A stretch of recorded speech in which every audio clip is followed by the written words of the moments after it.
syaratnya qasar ini yang pertama sholat yang dikosor zuhur, asar dan isya. Selain itu enggak. Subuh dan maghrib enggak bisa dikosor. Terlebih lagi sholat Jumat. Wah, nang perjalanan sembahyang Jumat serokaat baik. Setugel sisan tuli enak kok. Ini enggak bisa. Kemudian orang yang bepergian ini harus ada tujuannya. Apa tujuannya bepergian? Enggak bisa orang yang haim. Haim ini orang yang berjalan nggak tahu arahnya. Kamu mau kemana? Embuh bareng di orang ngerti. Nggak ada. Seruang-seruang enggak. Ini nggak ada arahnya, nggak boleh mengkosor. Kemudian bepergian yang diperbolehkan dalam agama bukan yang diharamkan, seperti bepergian karena maksiat. Dan jika bepergiannya karena maksiat, maka hukumnya diperinci sebagai berikut. Ada orang yang asy bisafar, orang yang bepergian tujuannya ini untuk maksiat, memang untuk maksiat. Saya mau ke Jakarta, tujuannya apa? Maksiat, mau ke diskotik. Maka orang yang semacam ini sudah nggak boleh mengkosor, sudah nggak boleh sama sekali. Lebih wong maksiat apa sembayang bokat, anda wong simpan maksiat terus sembayang nandalan, kita orang ngerti. Barangkali ada yang seperti itu. Atau mungkin dia asy bisafar, dia orang yang bepergian niatnya untuk maksiat ya, tapi ternyata di tengah jalan tobat, dia merubah niatnya. Makanya ketika sampai di tengah perjalanan dia tobat, dilihat dulu tempat tobatnya sama tempat tujuannya ini jaraknya berapa kilo. Kalau ada 82 lebih maka boleh mengkosor dari tempat tobatnya sampai dia ke tempat tujuannya. Ada juga orang yang asy fis safar, dia tujuannya nggak maksiat, tapi di tengah perjalanannya dia berbuat maksiat, seperti ghibah, ngerasani, goroh, pacaran. Maka hukumnya boleh baginya untuk tetap mengkosor sholatnya walaupun dia tidak bertobat. Orang tobat nggak apa-apa, karena apa? Tujuannya niatnya bukan maksiat. Saya tujuannya mau kondangan atau mau walimah di tempat saudara saya Jakarta. Barang nang dalan ketemu wong jagung ngrasani luget sing degalan Yogyakarta. Uget ngrasani. Berarti kan dia bermaksiat di perjalanan. Tetap dia boleh untuk mengkosor sholat karena tujuan awalnya bukan untuk maksiat. Ada lagi orang yang asy bisafar fis safar. Orang yang melakukan bepergian bukan dengan tujuan untuk maksiat. Tujuannya baik. Akan tetapi di tengah perjalanan dia ganti tujuan bepergiannya. Dia ganti tujuan bepergian. Misal seorang yang pergi ke Jakarta dari Surabaya dengan tujuan silaturahim, tapi karena terpengaruh dengan teman duduknya, yang mana temannya ini seorang penjual narkoba atau minuman keras misalkan, dia tergiur untuk berjualan sepertinya. Akhirnya dia ubah tujuannya bepergian yang tadinya untuk silaturahim, ternyata kulak minuman keras, kemudian dijual. Maka hukumnya adalah setelah dia ubah niatnya itu, dia tidak diperbolehkan lagi untuk mengkosor sholat. Akan tetapi ketika dia bertaubat, dia sudah kadung dia beli, terus kemudian dia bertobat, kemudian dia bertobat dan mengganti niat tujuannya lagi, maka boleh lagi baginya untuk mengkosor sholatnya, walaupun dari tempat dia bertaubat ke tempat tujuannya tidak sampai 82 kilo. Jadi ada asy bis safar, ada asy fis safar, ada asy bis safar fis safar, ada 3. Paham ya? Asy bisafar dia tujuannya untuk maksiat, maka nggak boleh mengkosor. Tapi kalau taubat di tengah jalan mengganti niatnya, maka boleh, dengan catatan jaraknya masih 82 km atau lebih. Ada asy bisafar, dia tujuannya nggak maksiat, tapi di tengah perjalanan dia maksiat, dia tetap boleh mengkosor sholatnya. Yang ketiga, asy bisafar fisafar, dia niatnya nggak maksiat, tapi ternyata di tengah perjalanan dia ubah tujuannya untuk maksiat. Dia ubah tujuannya untuk maksiat. Maka saat dia mengubah tujuannya untuk maksiat, dia nggak boleh mengkosor. Setelah itu dia tobat lagi, maka boleh untuk mengkosor sholat walaupun jaraknya belum ada 82 km, tetap diperbolehkan. Paham ya?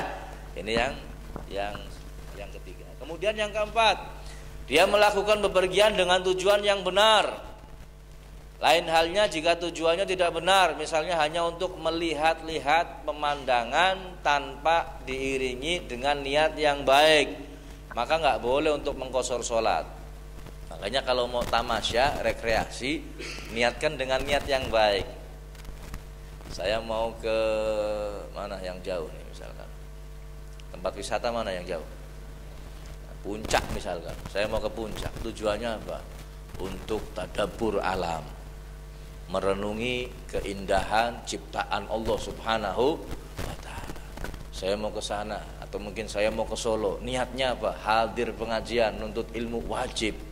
Sampai di Solo, ya mampir Jogja, rekreasi, nggak apa-apa, tetap boleh mengqashar sholat. Karena apa? Tujuannya apa? Ngaji. Ya makanya harus pinter. Mulanya dongpan tamasya, datang hadir hall sisan tamasya. Hadir hall Solo, hadir hall Jakarta, hadir hall Jawa Timur, diniatkan untuk hall, insya Allah dapat ibadahnya, ya dapat pula rekreasinya. Yang ke berapa? 5. Orang yang boleh untuk mengqasharatnya yang kelima adalah bepergian yang dia lakukan termasuk bepergian yang panjang atau jauh dengan jarak 2 marhalah atau 82 km atau lebih. Kemudian yang keenam, tidak mengqashar sholat kecuali setelah melewati batas kota tempat tinggalnya. Kita mau ke Jakarta, wah diqashar di situ nang rumah, nggak boleh. Ya kan kita mau bepergian, iya cuman harus keluar dulu dari tempat tinggalnya. Keluar dari batas kota tempat tinggalnya. Saya mau ke Jakarta, maka di Kaligangsa, perbatasan ke Brebes, keluar dari itu, Kaligangsa benar ya Mas Guru ya? Kaligangsa itu baru boleh. Jadi nang misalkan Masjid Agung Brebes baru boleh untuk mengqashar sholat, atau di masjid manapun. Atau masjid jenang Berkesate MUI kuwi ana masjid baru boleh di situ. Paham ya? Jadi nggak boleh di rumah masih sampai di Margadana, saya mau sholat, mau qashar, nggak boleh. Harus keluar dari batas kota tempat tinggalnya. Kemudian yang ketujuh, dia tahu bahwa mengqashar itu hukumnya boleh dilakukan. Harus tahu ilmunya, harus tahu tentang kebolehan daripada qashar sholat. Makanya ini penting ilmu, nggak boleh ikut-ikutan. Wah, kayak sembahyangnya dari 2 rakaat, nggak tahu ilmunya. Saya juga 2 rakaat nggak ngerti, nggak boleh. Harus tahu bahwa yang namanya qashar ini diperbolehkan dalam agama kita. Kalau nggak tahu bukan hukumnya, nggak tahu diperbolehkannya qashar ini, maka jangan berani-berani qashar. Ya, kemudian yang ke-8, dia masih melakukan perjalanan hingga tuntasnya sholat qashar yang dia lakukan. Ya, ini gambaran ini ketika naik kapal. Naik kapal kita dari bepergian nih, mau pulang ke Tegal. Anggone kapal di pelabuhan Tegal. Ketika di kapal kita sholat duhur misalkan. Kita sholat duhur. Ketika sedang sholat, baru 1 rakaat atau 2 rakaat belum selesai, si kapal sudah sampai jelek nang pelabuhan. Sudah sampai di pelabuhan. Bagaimana hukum sholat kita? Nggak boleh diqashar, harus disempurnakan 4 rakaat. Paham ya? Begitu pula ketika kita melakukan bepergian, pulang dari luar kota, dari Jakarta pulang sampai di Kaligangsa, masuk batas kota, masuk, sudah nggak boleh ngqashar lagi, sudah nggak boleh qashar sampai jam 8 malam. Sampai rumah jam 8 malam. Ini berarti kita sudah sampai di kota kita, nggak boleh mengqashar sholat. Kalau pengen mengqashar sebelum Kaligangsa, berarti di Brebes, silahkan mengqashar masih boleh. Sudah masuk kota tempat tinggalnya, ketika pulang sudah nggak boleh lagi. Paham ya? Kemudian yang ke-9,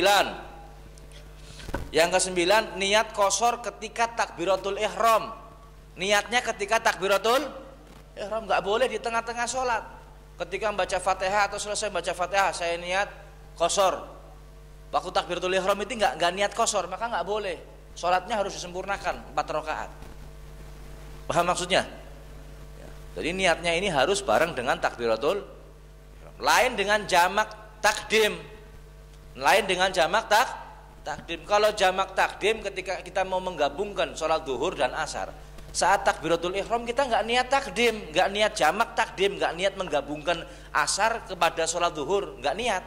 Tapi ingatnya ketika sholat, ya Allah, saya mau tak gabungkan nih sholat asarnya biar zuhur sekalian di waktu zuhur.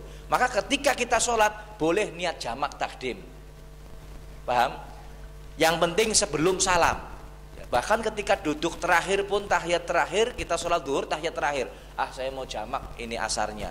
Asalkan memenuhi syarat-syarat jamak takdim, maka diperbolehkan ketika di dalam sholat. Tapi kalau qashar ini harus mulai dari awal takbiratul ihram, ini harus niat untuk qashar. Kemudian yang ke-10, tidak melakukan hal-hal yang dapat meniadakan niat qashar sepanjang sholatnya. Seperti ketika sholat tersebut dia berniat sholat itmam, menyempurnakan sholat, tidak qashar. Ya, niatnya sholat sempurna. Atau mungkin dia ragu, wis sembayang pas nang Fatihah ragu, mau nyong niat qashar boleh ya, tadi saya niat qashar atau enggak. Maka dia ini apa istilahnya harus menyempurnakan sholatnya. Atau dia niat menjadi mukim, niat tinggal di tempat itu lebih dari 4 hari di kota itu. Sampai di kota tersebut, dia ternyata saya mau tinggal 4 hari di sini, 4 hari atau lebih. Dia mau tinggal lebih dari 4 hari, Bang. Dia mau tinggal lebih dari 4 hari. Maka saat itu dia sudah nggak boleh mengqashar sholat. Yang terakhir, tidak bermakmum kepada orang yang sedang itmam, orang yang sedang menyempurnakan sholat. Imamnya orang yang menyempurnakan sholat 4 rakaat, kita makmum sama imam tersebut, maka kita nggak boleh qashar, nggak boleh qashar. Kita jadi makmumnya imam tersebut, Allahu Akbar, jadi makmumnya imam tersebut, imamnya itmam 4 rakaat, kemudian kita 2 rakaat salam sendiri, nggak boleh. Lain halnya kebalikannya, kalau imamnya qashar kita menyempurnakan. Kalau kita memang nggak memenuhi syarat-syarat qashar, ya harus disempurnakan 4 rakaat. Boleh kita mengikuti imam tersebut. Tapi sebaliknya nggak boleh, orang yang qashar nggak boleh ngikutin orang yang itmam. Paham ya? Imamnya sembahyang 4 rakaat, dia niatnya qashar 2 rakaat salam sendiri, nggak sah dia. Dia ngikutin imam yang itmam kok. Jadi harus disempurnakan 4 rakaat. Inilah syarat-syarat daripada qashar sholat. Mudah-mudahan bisa dipahami dan kapan waktunya bisa dipraktekkan dengan baik dan benar. Amin ya robbal